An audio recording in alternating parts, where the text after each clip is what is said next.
My nightmare mother-in-law ruined our holiday, and my spineless husband didn't have the guts to stand up to her. I put up with their mistreatment for way too long, but one day I finally hit my breaking point.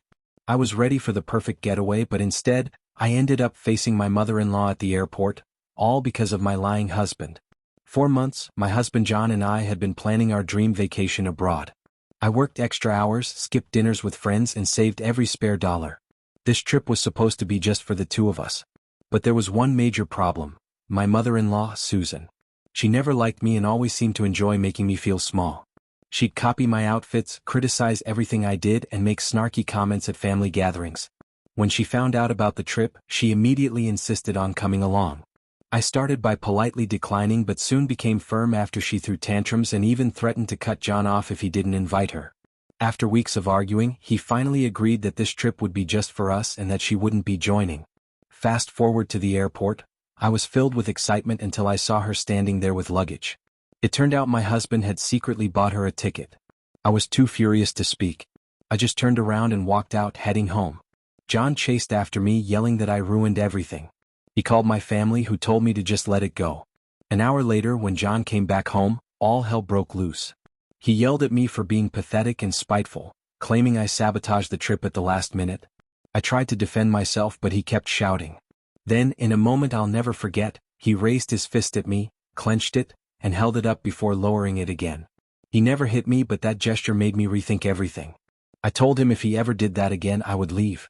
He quickly apologized, claiming he didn't know what had gotten into him. For the next few days, things in our home were unbearable. John acted like nothing was wrong, offering no real apology and brushing the situation off. He kept saying I was overreacting. We barely talked, and when we did, it was about trivial things like work or the weather. 3 days later, Susan showed up unannounced.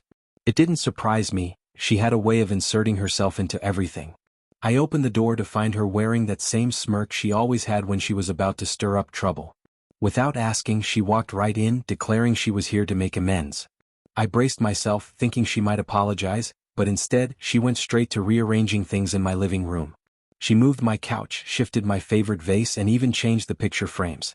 I stood there speechless, biting my tongue because I knew if I said anything, it would lead to another argument with John, and I was completely drained. I just wanted peace, so I stayed quiet, hoping she would leave soon.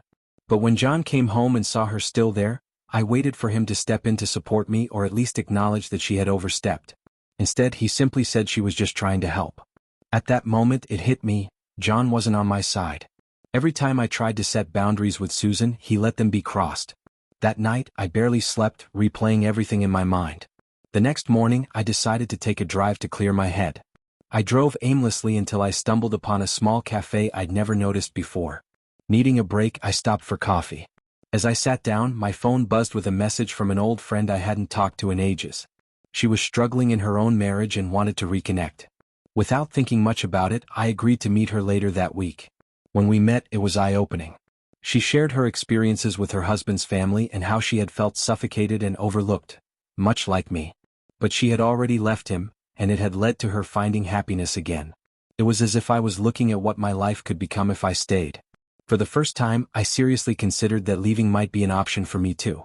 Our wedding anniversary came a week later, and despite everything, I was quietly looking forward to it. I spent hours preparing a romantic dinner, setting up our favorite dishes, lighting candles, and trying to reconnect. Just as I was about to call John, Susan appeared again. I had no idea how she found out about our plans, but there she was, right as I finished setting everything up. John let her in without a second thought. She immediately took charge, removing food from the stove and insisting on helping, which meant taking over the meal and criticizing my cooking. I stood there helpless as she added ingredients and rearranged the kitchen. Throughout the evening, John said nothing.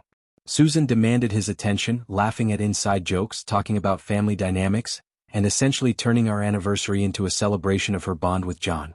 I felt invisible. Every time I tried to join the conversation, I was either ignored or dismissed. I didn't want to fight, especially on our anniversary, so I stayed quiet. When I gently reminded John this was supposed to be our night, he brushed me off, saying his mom just wanted to be included and accusing me of overreacting. I wanted to scream but didn't. I swallowed my frustration because it was clear he had chosen her, and he always would. As I cleaned up, I realized I wasn't just angry at Susan anymore. I was also angry at myself for letting it go on. Weeks after that disastrous night, I felt emotionally exhausted. I tried to avoid bringing it up to John to keep the peace. One evening while John was out, I was going through some paperwork when I found something strange. An itemized list of our expenses, credit card balances, and even mortgage details. It wasn't in John's handwriting. It was Susan's. She had been going through our finances. That night I confronted John. At first, he acted clueless, but after some pushing, he confessed he'd been discussing our finances with his mom for months without telling me. She had been advising him on how to manage our money, even suggesting selling our house to move closer to her, claiming it would save us money and give us a fresh start. When I asked why he hadn't told me, he gave the same excuse I'd heard before. She just wanted to help. That night, the silence between us felt heavier than ever.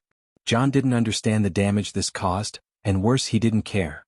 The next day, Susan started dropping subtle hints, using the information she'd gathered to suggest changes to our spending. She criticized every purchase I made, asked if we really needed to spend that much on groceries, and even suggested I downsize my car. She brought up selling our house at every opportunity as if it was the best choice for us. When I confronted John again, asking how he could let her dictate our lives, he brushed it off, saying she was just concerned about our future and that he would talk to her if it was such a big issue for me. I confided in my friend from the cafe, and she suggested couples counseling, which I took as a last-ditch effort to salvage our marriage. I hoped that maybe John would finally see the damage his mother was doing. He was reluctant at first, but after some persuasion he agreed to go. I held on to the hope that the therapist might help us reconnect. But when the day came for our first session, I was shocked to find Susan walking in with a grin, as if she was part of the session too. John had told her everything, including our plans for therapy. I didn't even need to say anything to see his expression. He saw nothing wrong with her being there. The session quickly spiraled into chaos as Susan barged in, talking about how she just wanted to be involved in our lives and listing every boundary she'd crossed. John nodded in agreement. The therapist suggested setting clear boundaries, but John dismissed it, claiming I was too sensitive and trying to isolate him from his family. I felt completely overwhelmed. I left the session feeling more isolated than ever. I realized that no matter what I did, John would always prioritize his mother. Days went by and I withdrew further. Just as I was about to give up, I received an incredible job offer in a new city, everything I had worked for in my career. It was a fresh start, both professionally and personally. For the first time in a while, I felt excited. I rushed home to tell John, hoping for support, but his response was nothing short of astonishing. He dismissed the idea outright, claiming we couldn't move because his mom wouldn't approve and it was too far from family. He meant her, of course, because the only family in our city was Susan. I couldn't believe what I was hearing. He was turning down a life-changing opportunity because of her. I tried reasoning with him, highlighting the benefits of the job, but his response shattered me. He wouldn't leave his mom, no matter what, because, as he said, she would never abandon him. In that moment it all became clear. Susan would always come first.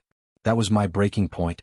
I could no longer sacrifice my happiness for a marriage where I wasn't valued. I had fought too long and realized I had been fighting alone. Choosing to leave was one of the hardest decisions I ever made, but I knew it was the only way to live the life I truly deserved. I sat John down and told him I couldn't continue in a marriage where I was constantly disrespected and belittled. He didn't understand, of course. He blamed me for the marriage falling apart, refusing to acknowledge how his mother's interference had destroyed everything. The next few days were a blur as I packed my things. I left the house, and for the first time in a long while, I felt a sense of relief.